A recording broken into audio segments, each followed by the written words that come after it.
Thanks, guys. We're here with Dr. Mark Krein to talk about the HB2 bill. So, Dr. Krein, obviously the HB2 bill in North Carolina here, it's really had sort of a profound effect on a lot of the facilities, even colleges here. So.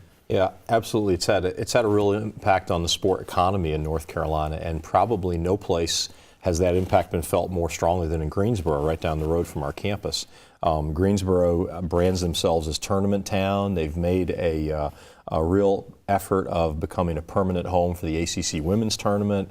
They very often host early round games in the NCAA Tournament, and a variety of other events around the state have been impacted, but Greensboro may be the most visible example. And as a result of HB2, which the NCAA has come out in opposition to, they've pulled a lot of events out.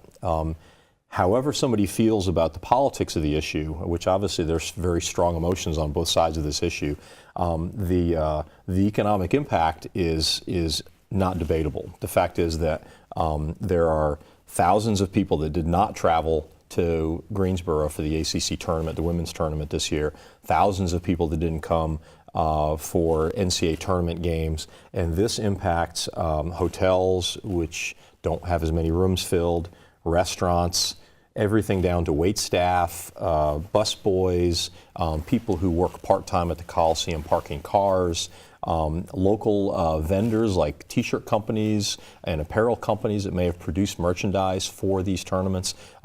All this stuff has migrated elsewhere, and the impact is really significant.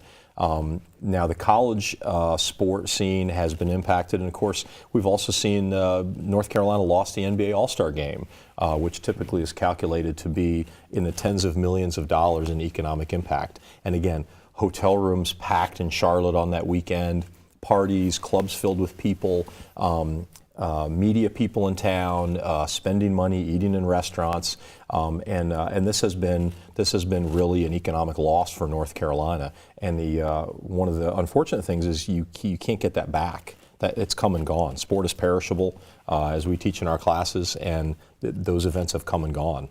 Yeah, and even with concerts and stuff like that, yeah, a lot of events, and definitely a huge economic impact, even with businesses coming here as well. That's right. The very much the sport may be the most visible piece of people deciding to boycott, but certainly Bruce Springsteen decided to stay away. Some other concerts decided to stay away. That impacts the Greensboro Coliseum and other venues in a very similar way.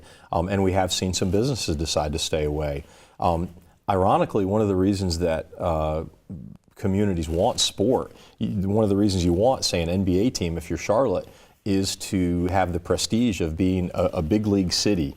But then to have that turned on its head, where a game is a premier event that should be a showcase for your city is taken away, there is both the loss of economic impact that we've talked about, but there's also a certain loss of prestige, and a lot of people would argue a damaging of the brand of North Carolina as a place to host events.